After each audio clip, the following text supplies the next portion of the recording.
Salut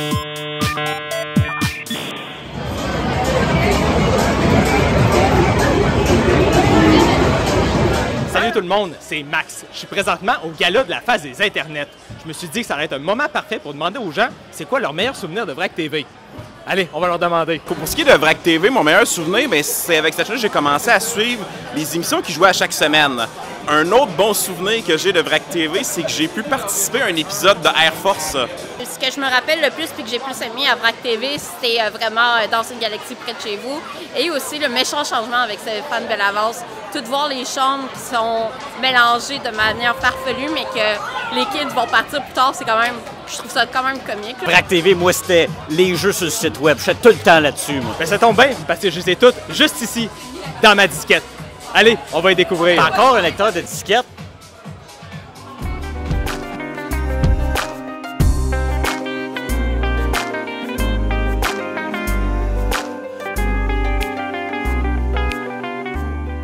Salut tout le monde, c'est Maxime. Je suis un passionné et un spécialiste de tout ce qui touche aux médias obscurs et disparus. Et re-bienvenue dans ma disquette, la série où on se plonge dans les mystères peu connus et québécois du jeu vidéo. Cette semaine, je vais vous présenter un paquet de jeux Flash qui étaient sur le site de VRAC TV jusqu'à genre 2016. Quand même, vous savez sûrement c'est quoi VRAC TV, c'est mort juste l'année passée. Mais on va se faire un petit rappel. VRAC TV, c'était le canal de télévision qui a remplacé Canal Famille en 2001. Si vous en voulez plus de détails, je vous recommande fortement le livre Génération Canal Famille par Simon Portelance et Guilla Saint-Cyr. Pour vrai, c'est une perle de nostalgie. Regardez ça. Wow! Puis comme il l'explique si bien dans leur livre, la transition de Canal Famille à VRAC TV, ça a été une lourde perte pour une génération, mais ça a été extrêmement formateur pour celle qui a suivi. C'est-à-dire la mienne. Le Canal 16, c'était le roi des chaînes des ados, avec des émissions comme Dans une galaxie près de chez vous, Radio Enfer, Une grenade avec ça, puis j'en passe. Puis qui dit succès dans les débuts 2000, dit aussi jeux web. Pitcher mon livre. Mais étonnamment, j'entends jamais parler de ces jeux-là.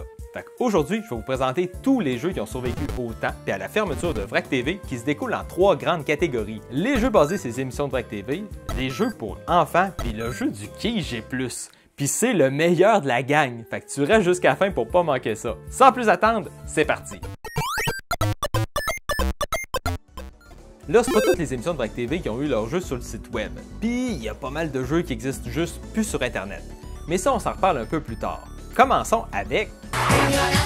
Le jeu d'une grenade avec ça, c'est un petit jeu d'arcade un peu comme Tapper. Faut utiliser un des 4 boutons pour lancer avec Eve la bonne nourriture au bon client avec la bonne force. Là, c'est un peu nono niveau logique, là, genre les gens vont pas ramasser la bonne bouffe qui passe devant eux si elle s'arrête pas pile poil à leur endroit de comptoir. Ce qui est un peu rigolo, c'est s'il y a de la bouffe qui collisionne ensemble, mais chaque élément de nourriture a son animation d'explosion custom. Qu'est-ce qui arrive si on spam de la bouffe en malade?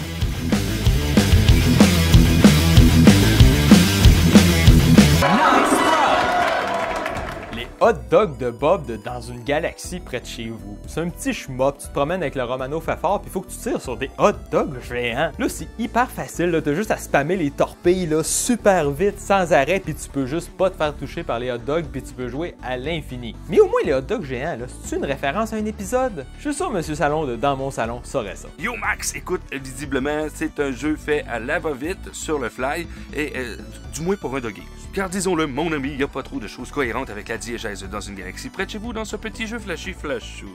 Premièrement, ce qui saute aux yeux, eh bien, c'est le nom, hein? Hot Dog Bob. Sérieux, probablement une manière d'assumer le fait qu'il pouvait pas le nommer Pogo Bob, car Pogo est une marque déposée, et donc des ayants droit pécuniers sur ce dit nom. Fait qu'ils ont remplacé le Pogo par le hot dog, et si seulement il y avait un lien avec la série. Ben en fait, oui, hein, on voit 2 hot dogs dans la série. Saison 1, épisode 10, hot dog donc qui calme Bob suite à une défaite aux dames. Et le deuxième hot dog, eh bien, c'est lorsque Bob est Monsieur Moutarde. Saison 2, épisode 24, la misère des riches. Oui, les hot dogs, mais c'est pas tellement important là dans la diégèse de la série comme running gag, disons. Ensuite, on peut remarquer que la typographie en haut à gauche est tirée du premier film sorti en 2004, ainsi que les images des membres de l'équipage visibles, alors que le jeu, lui, est sorti en 2008, année de sortie du deuxième film. Et j'aurais tellement aimé pouvoir te dire de quel épisode est tirée cette petite image, mais je l'ai pas trouvé. En fait, oui, mais non. Qu'au bout de ma 4e réécoute très rapide de la série et que je n'ai pas trouvé, je demandais l'aide de la communauté Doggienne. Et ils ont trouvé, et c'est un petit peu gênant.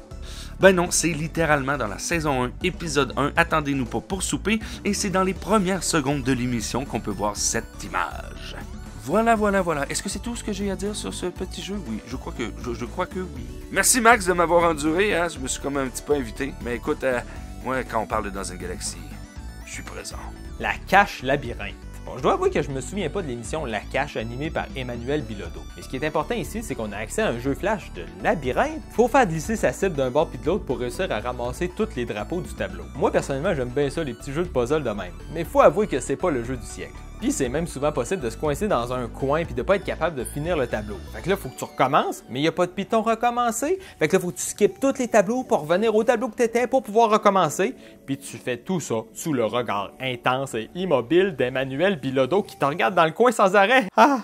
Les véritables de casse-tête. Là, je vais passer vite là-dessus. Là, on vient de parler de 3 jeux qui sont quand même moyens, mais ça reste quand même qu'il y a eu un effort pour en faire des vrais jeux. Hein, des jeux d'arcade, des jeux de puzzle. Mais là, c'est le straight minimum des jeux web. C'est des casse-têtes en flash. On a le puzzle de BuzzMag. Je sais pas c'est quoi. On a le puzzle d'Ali Seigneur. Je sais pas c'est qui.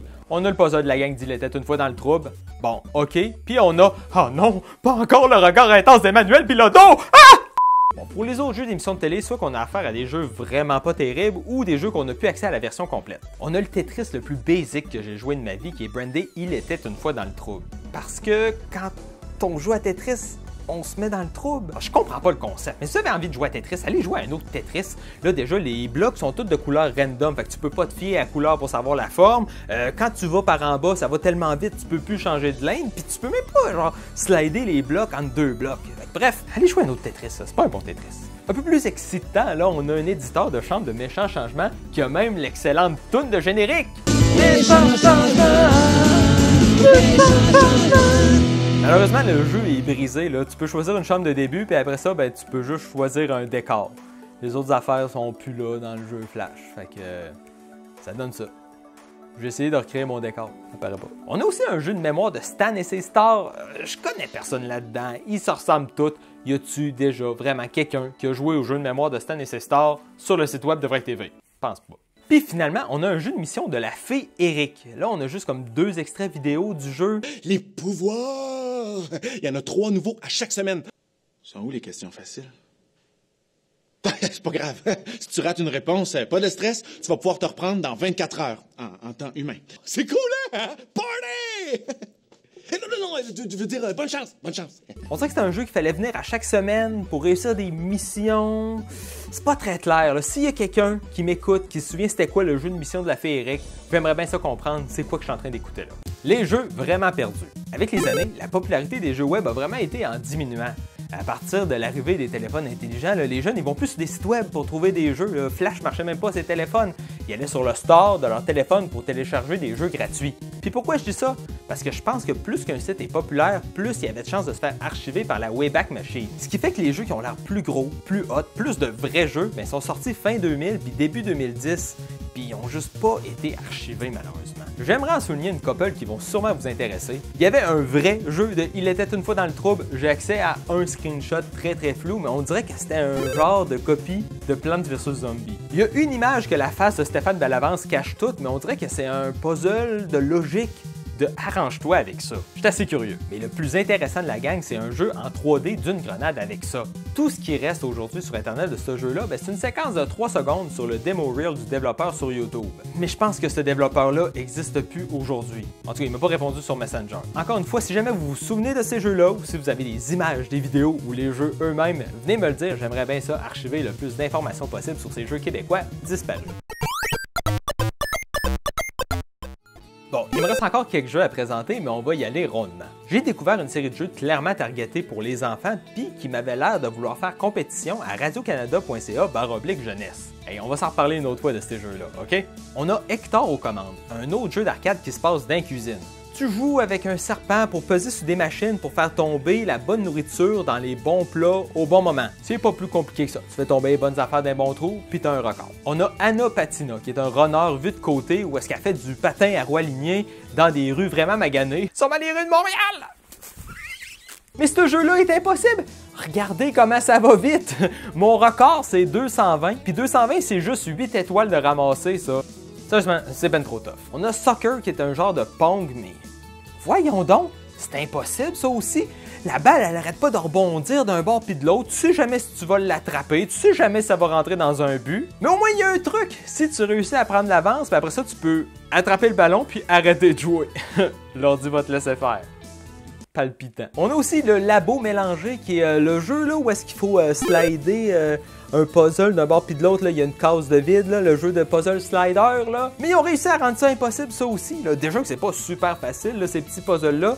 Mais là, il faut que tu réussisses à mémoriser les 15 éléments, ces tablettes, sans aucun ordre logique. Pourquoi est-ce que tous les jeux pour enfants sont impossibles? Je comprends pas. Mais bon, finalement, on a une paire de jeux qui sont quand même un peu mieux. Le garage de Célestin, qui est le meilleur de la gang, a 3 sections. Dans la première section, c'est une copie de Monsieur Snoozelberg, un jeu que vous avez sûrement déjà joué sur radiocanada.ca.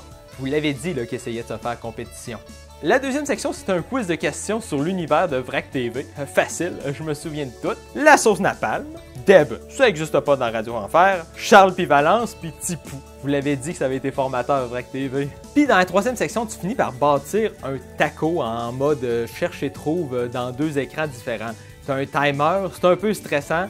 Bon petit jeu en 3 étapes. Puis ce taco-là, tu le bâtis pas pour rien, parce que dans la suite, Turbo Taco, tu dévales une pente à toute vitesse en essayant de tout éviter. Mais t'as pas vraiment besoin de rien éviter, là, j'ai juste gardé le doigt sur la flèche à droite puis j'ai gagné pareil. Disons que les jeux pour enfants, c'était pas la meilleure série de jeux. Mais anyway, on va passer au meilleur jeu que j'ai trouvé sur le site de Vrac TV. Je vous ai pas menti là, Roule ta boule, le jeu du Quai G+, est vraiment nice. C'est un genre de Monkey Ball mais vu du dessus. Le concept c'est qu'il y a 10 quilles de cachées dans le tableau, puis là faut que tu roules ta boule pour les trouver puis les faire tomber en dedans de 30 secondes. Puis le pointage marche comme au vrai quille. Fait que si tu tombes dans le dallo, que tu exploses ou que tu manques de temps, tu as accès à une deuxième boule pour finir le carreau puis faire la réserve. Fait qu'il y a un total de 12 tableaux. Là, si vous saviez pas, le 10e carreau, ok, si vous faites juste des abats, c'est 3 tableaux différents, parce que tu as le droit à 3 boules sur le 10e carreau. Puis si tu fais juste des abats, tu as fait la partie parfaite.